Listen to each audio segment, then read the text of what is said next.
नमस्कार दोस्तों। दोस्तों, मैं सुरजीत चच्चू IITian अकेडमी में आपका हार्दिक अभिनंदन करता हूं। अपनी जो क्लास रहेगी वो इंग्लिश की क्लास रहेगी और उसमें एयरफोर्स, नेवी और आर्मी क्लर्क तो इंग्लिश सब्जेक्ट है उसका अध्ययन करेंगे और यहाँ पे हम जो कंबाइंड टॉपिक्स हैं उनका अध्ययन करेंगे इस क्लास में, आज की क्लास में।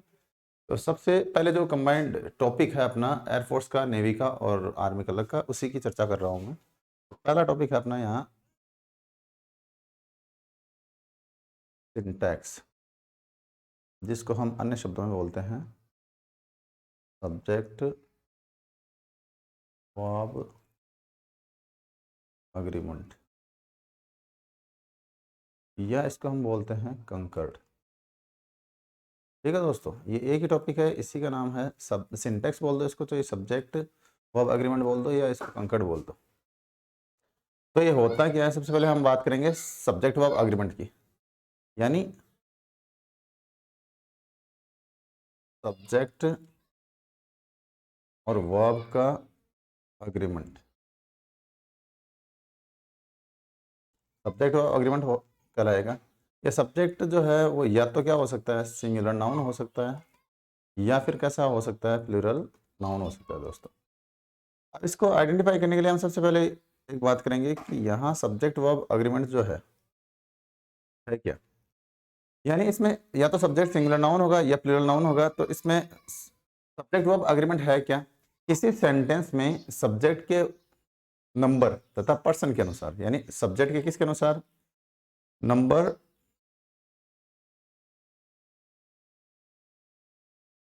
सब्जेक्ट के नंबर, नंबर का मतलब होता है वचन दोस्तों, वचन, तथा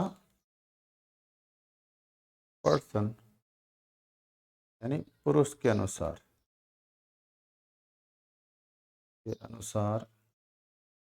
वर्ब का प्रयोग ही सब्जेक्ट वर्ब अग्रीमेंट कहलाता है। यानी इसमें ये बताया गया सब्जेक्ट के नंबर, यानी नंबर का मतलब ये हो गया दोस्तों यहाँ पे वचन, सब्जेक्ट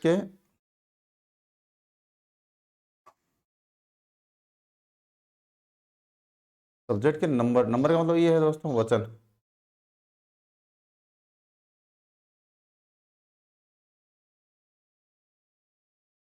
हेलो दोस्तों, यहाँ लिखा है सब्जेक्ट के नंबर, नंबर का मतलब है वचन। वचन इंग्लिश में दो ही होते हैं, सिंगुलर नंबर और प्लूरल नंबर। पर्सन, पर्सन का मतलब है फर्स्ट पर्सन, सेकंड पर्सन और थर्ड पर्सन के अनुसार वर्ब का प्रयोग किया जाना ही सब्जेक्ट वर्ब अग्रीमेंट कहलाता है। ठीक है दोस्तों, अब इसके बाद में हम आगे बढ़ेंगे। जैसे यहाँ यदि मैं नंबर की बात करूं,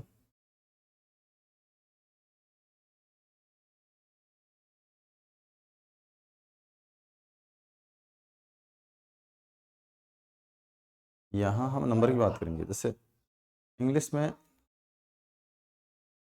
नंबर दो प्रकार के होते हैं, एक तो होता है सिंगुलर नंबर, एक होता है प्लूरल नंबर। सिंगुलर नंबर एक वचन, प्लूरल नंबर बहुवचन। जैसे मान लो मैंने यहाँ लिखा बॉय, सिंगुलर नंबर है, गर्ल लिखा, ये सिंगुलर नंबर है। प्लूरल में इसका क्या हो जाएगा, बॉय का क्या हो जाएगा, बॉयज, गर्ल का क्या होगा, गर्ल्स। ठीक है दोस्तों, अब यहाँ सबसे बड़ी बात ये है, विद्यार्थियों की ये कन्फ्यूजन रहती है कि हम सब्जेक्ट को आइडेंटिफाई कैसे करें। तो सब्जेक्ट को आइडेंटिफाई करने के लिए अपने पास दो टाइप्स हैं। क्या दोस्तों, दो टाइप्स हैं और उन टाइप्स की बात करेंगे हम। उनमें से फर्स्ट टाइप है अपना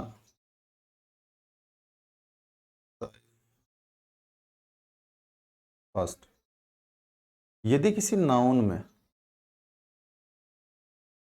एस जुड़ा हुआ हो या ईएस जुड़ा हुआ हो या आईएस जुड़ा हुआ हो, इसका मतलब इसके साथ में आने वाला जो नाउन होगा वो कौन सा नाउन होगा, प्लूरल नाउन होगा। और इसके साथ वर्ब जो आएगी वो कौन सी वर्ब आएगी, प्लूरल वर्ब का ही प्रयोग होगा। ठीक है दोस्तों, ये तो है नाउन को आइडेंटिफाई करने का तरीका। मान लो किसी नाउन में क्या जुड़ा हुआ हो, एस जुड़ा हुआ हो, ई एस या फिर आई ई एस हो, इसका मतलब इसके साथ में आने वाला जो नाउन होगा वो कौन सा नाउन होगा? Plural noun. और इसके साथ वर्ब जो आएगी वो कौन सी वर्ब आएगी? प्लूरल वर्ब का प्रयोग होगा। जैसे मैंने यहाँ लिख दिया बॉय, ये एक सिंगुलर नाउन है, कौन सा नाउन है? लेकिन जब मैं यहाँ लिखूँ बॉयज़, तो ये कौन सा नाउन हो गया दोस्तों? Plural noun. जब मैं यहाँ लिखूँ मैंगो, ये सिंगुलर नाउन है एक, लेकिन जैसे मैं इसको ऐसे लिखूँ मैंगोज, तो दोस्तों कौन सा नाउन हो गया? Plural noun. ऐसे बेबी का देख लो आप, बेबी, तो क्या हो जाएगा? बेबीज। क्या हो जाएगा दोस्तों? ये प्लूरल नाउन है। इनमें देखा होगा आपने कि एस, ई एस, और जैसे यहाँ एस जुड़ा हुआ है, यहाँ इसमें क्या जुड़ा हुआ है? ई एस, और यहाँ क्या जुड़ा हुआ है? आई ई एस। यानी किसी नाउन में एस, ई एस या आई ई एस जुड़ा हुआ होगा, तो इसका मतलब प्लूरल नाउन होगा वो। और प्लूरल नाउन के साथ हम वर्ब भी कौन सी कहाँ मिलेंगे? Plural verb. ठीक है। ठीक उसी प्रकार टाइप सेकंड है अपने पास। ठीक है दोस्तों, ठीक उसी प्रकार से अपने पास सेकंड टाइप है। और सेकंड टाइप में हम जो बात करने वाले हैं वो है कि कई बार क्या होता है कि वर्ब के अंदर, इसके अंदर वर्ब दी हुई होगी और उसमें एस या ई एस या आई ई एस जुड़ा हुआ होता है, तो इसका मतलब ये नाउन जो होगा वो कौन सा नाउन होगा? सिंगुलर नाउन होगा। और इसके साथ वर्ब जो आएगी वो भी कौन सी वर्ब आएगी? Singular verb. ठीक है दोस्तों। तो इसमें देखो कई बार क्रिया में एस या ई एस या आई एस दिया हुआ होता है, तो इसका मतलब इसके साथ में आने वाला जो नाउन होगी वो सिंगुलर नाउन होगी। सिंगुलर नाउन के साथ वर्ब भी कौन सी काम मिलेंगे? Singular verb. तो आप देखिए यहाँ से इसको, जैसे मैं लिख रहा हूँ for example John pledge hockey, John pledge hockey. यहाँ देखो इस वर्ब दे रखी है और वर्ब में एस जुड़ा हुआ है, इसके मतलब इसका मतलब ये हुआ कि इसके साथ में आने वाला जो नाउन है वो नाउन कैसा नाउन है? सिंगुलर नाउन है। और सिंगुलर नाउन के साथ हमेशा वर्ब कौन सी आएगी? सिंगुलर वर्ब का प्रयोग होगा। लेकिन जब मैं ऐसे लिखूँ वी प्ले हॉकी, यहाँ वर्ब की फर्स्ट फॉर्म है, इसके साथ वर्ब, इसके साथ जो आने वाला नाउन है वो कौन सा नाउन है? Plural noun. यानी यदि जब भी क्रिया में हम एस, ई एस या आई एस जोड़ेंगे, इसका मतलब इसके साथ में आने वाला जो सब्जेक्ट होगा वो सिंगुलर नाउन होगा। लेकिन जब भी वर्ब की फर्स्ट फॉर्म आएगी, इसके साथ वर्ब की हमेशा, इसके साथ जब भी वर्ब की फर्स्ट फॉर्म आएगी, इसका मतलब इसके साथ में आने वाला नाउन जो होगा वो प्लूरल नाउन होगा।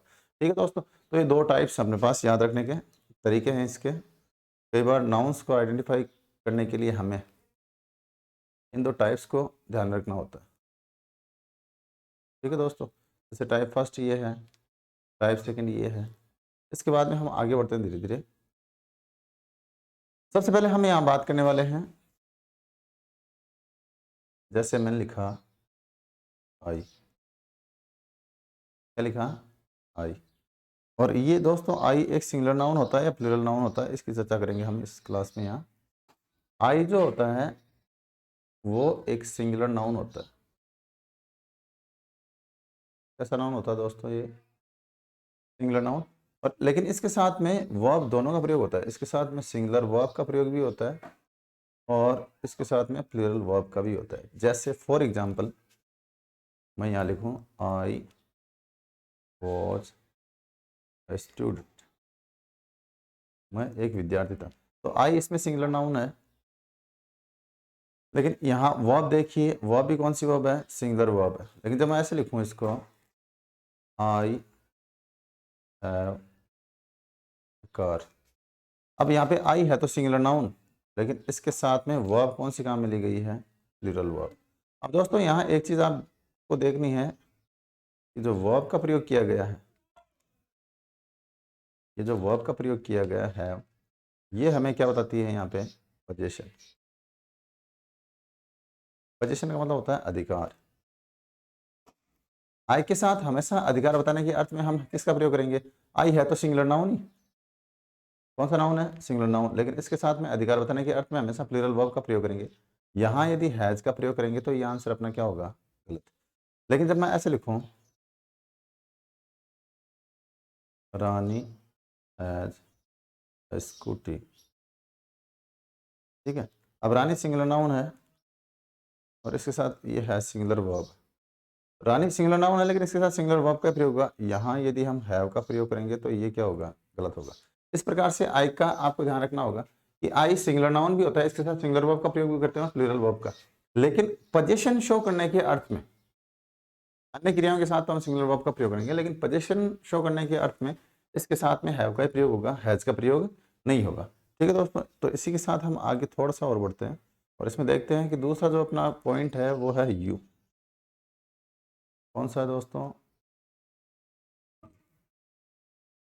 अब इस यू में देखना, यू एक वचन भी होता है, यू एक सिंगुलर नाउन भी होता है और एक ऐसा नाउन भी होता है इसका प्रयोग सिंगुलर नाउन तथा प्लूरल नाउन दोनों के रूप में होता है और इसके साथ हमेशा प्लूरल वर्ब का ही प्रयोग किया जाता है। कौन सी वर्ब का प्रयोग किया जाता है दोस्तों? प्लूरल वर्ब का। जैसे मैं लिखूं यू आर स्टूडेंट, यहाँ यू का जो प्रयोग हुआ है वो किसके लिए हुआ है दोस्तों? स्टूडेंट के लिए हुआ है, सिंगुलर नाउन के लिए हुआ है। इसका मतलब यू का प्रयोग यहाँ किस रूप में किया जा रहा है? तुम एक विद्यार्थी हो, यानी इसमें दे रखा है कि तुम एक विद्यार्थी हो तो यू आर ए स्टूडेंट, तुम एक विद्यार्थी, तो यू का प्रयोग एक के लिए हुआ था, इसका मतलब यू एक वचन है। लेकिन जब मैं ऐसे लिखूं इसको, यू आर स्टूडेंट्स, अब की बार इस सेंटेंस जो है इसमें दिया गया है यू आर स्टूडेंट्स, यू का प्रयोग किसके लिए हुआ है? प्लूरल नाउन के लिए, इसलिए यू भी यहाँ पे कौन सा नाउन है? Plural noun. लेकिन दोस्तों एक बात का ध्यान रखो आप इसमें, यू यहाँ पे सिंगुलर नाउन है और यहाँ पे कौन सा नाउन है? प्लूरल, यानी इसके अनुसार यू एक वचन है, इसके अनुसार कैसा है? बहुवचन है। लेकिन यहाँ जो यू के साथ जो वर्ब का प्रयोग किया गया है, तो एक वचन हो चाहे बहुवचन हो, यू के साथ हमेशा कौन सी वर्ब का प्रयोग होता है? प्लूरल वर्ब का ही प्रयोग होता है। ठीक है दोस्तों, तो यू की बात कर रहे थे अपन, किसकी बात कर रहे थे दोस्तों? यहाँ यू की।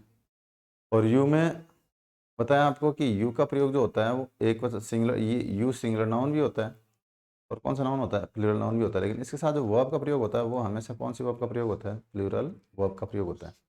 चाहे एक वचन हो यू, चाहे बहुवचन हो, इसके साथ हम इसी का ही प्रयोग करते हैं। ठीक है दोस्तों, फिर इसी के साथ ही हम जैसे आगे नेक्स्ट रूल की बात करें तो अपने पास नेक्स्ट रूल है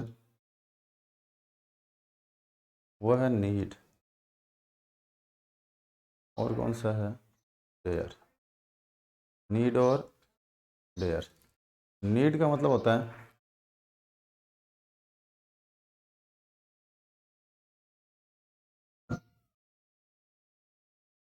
जरूरत होना या आवश्यकता होना, और डेयर का मतलब होता है साहस या मत होना। ठीक है दोस्तों, सबसे पहले अपन बात जो करने वाले हैं वो ये है कि नीड और डेयर का प्रयोग जो है वो अफर्मेटिव सेंटेंस में नहीं किया जाता है। सबसे पहले हम इसी की बात करेंगे कि नीड और डेयर का प्रयोग जो होता है वो अफर्मेटिव सेंटेंस में नहीं किया जाता है, और यदि अफर्मेटिव सेंटेंस में होगा तो किस प्रकार से होगा? तो मैं यहाँ नोट लगा के लिख रहा हूँ,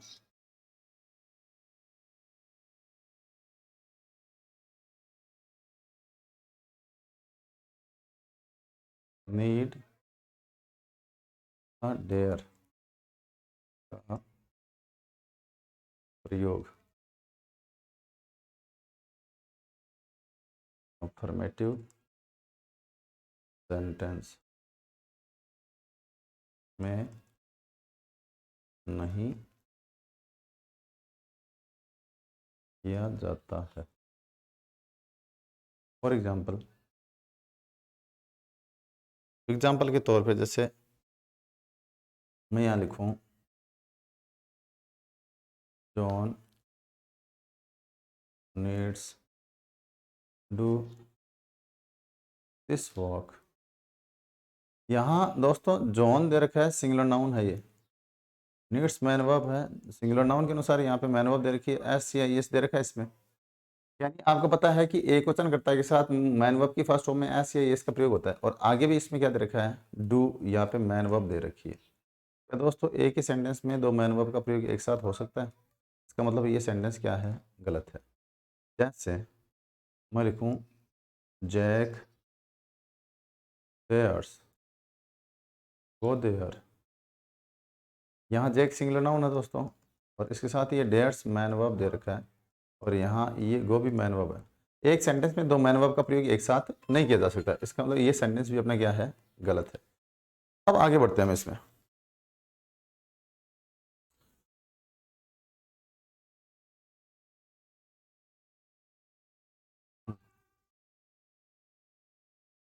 अब यहाँ मैं नोट लिख रहा हूँ एक, यदि नीड तथा डेयर का प्रयोग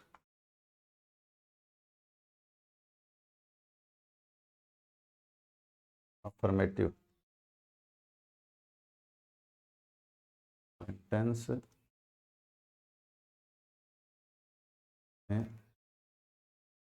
किया जाए तो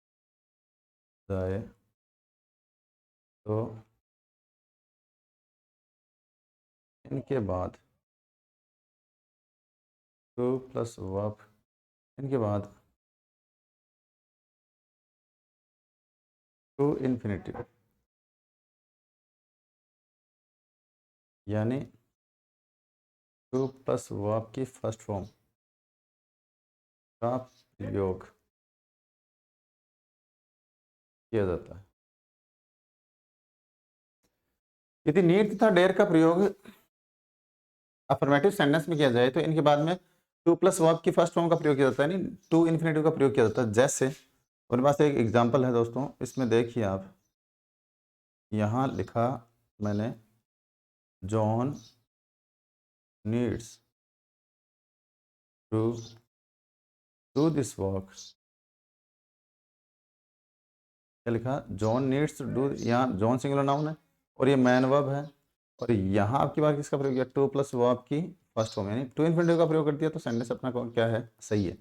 ऐसे मैं लिखूं जैसे Jack dares to go there, Jack जो है यहाँ पे सिंगुलर नाउन है और इसके अनुसार यहाँ ये मैन वर्ब है, और टू प्लस वर्ब की कौन सी फॉर्म दे रखी है, यहाँ पे फर्स्ट फॉर्म दे रखी है, इसका मतलब सेंटेंस सही है। तो जब भी हम नीड था डेयर का प्रयोग अफर्मेटिव सेंटेंस, पहले तो मैं ये बता रहा था कि नीड और डेयर का प्रयोग अफर्मेटिव सेंटेंस में नहीं किया जाता है। क्यों नहीं किया जाता है कि नीड के साथ यदि मैन वर्ब का प्रयोग हो तो दो मैन वर्ब का प्रयोग, दो मैन वर्ब का प्रयोग एक साथ नहीं हो सकता, दो नेगेटिव वर्ब का प्रयोग एक साथ नहीं हो सकता। लेकिन यहाँ मैं बता रहा हूँ नीड और डेयर का प्रयोग यदि अफर्मेटिव सेंटेंस में किया जाए तो इनके बाद में किसका प्रयोग किया जाता है दोस्तों, टू इन्फिनेटिव का। टू इन्फिनेटिव का मतलब हुआ टू प्लस वर्ब की फर्स्ट फॉर्म को हम टू इन्फिनेटिव बोलते हैं, और नीड्स के बाद में यहाँ टू प्लस वर्ब की फर्स्ट फॉर्म, और डेयर्स के बाद में भी यहाँ पे किसका प्रयोग हो रहा है, टू प्लस वर्ब की फर्स्ट फॉर्म का प्रयोग किया जा रहा है। ठीक है दोस्तों, इसी प्रकार जैसे मैं लिखूँ यहाँ एक नोट लगा के,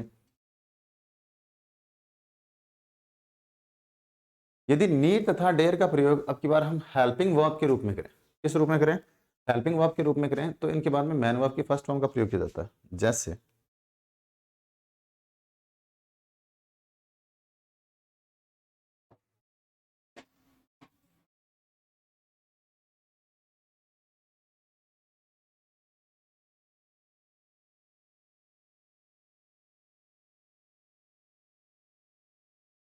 यदि नीड डेयर का प्रयोग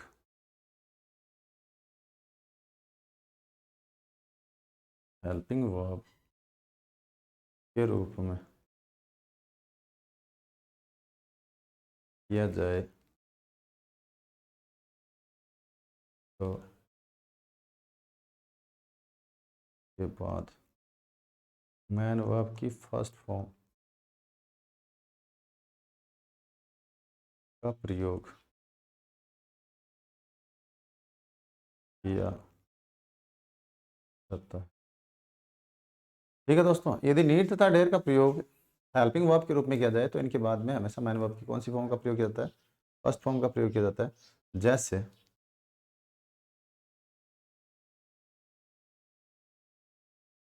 John need not to do this work.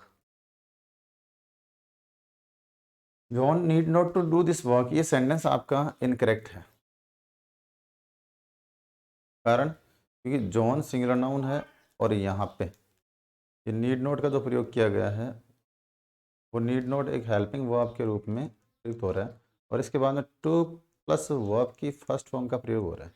जबकि मैंने यहाँ लिखा है कि नीड तथा डेयर का प्रयोग यदि हेल्पिंग वर्ब के रूप में हो तो इनके बाद में कौन सी वर्ब का प्रयोग होता है, मैन वर्ब की फर्स्ट फॉर्म। इसलिए ये सेंटेंस क्या हो गया, जबकि ये सही लिखना था तो सही कैसे लिखा जाता है, John need not to this work, ये सही होता है।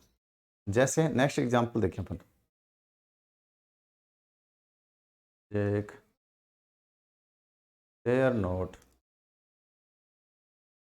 Go there. अब जो एक सिंगुलर नाउन है और इसके साथ डेयर नॉट यहाँ हेल्पिंग वर्ब के रूप में यूज किया गया, ये वर्ब की फर्स्ट फॉर्म है, इसलिए ये सेंटेंस जो है दिया गया सही है। तो ये नीड और डेयर का प्रयोग जो है वो इंपॉर्टेंट रूल है और इसको आप ध्यान में भी रखोगे, क्योंकि नीड और डेयर का प्रयोग जब भी होता है तो इनके साथ दो प्रकार के प्रश्न बनते हैं।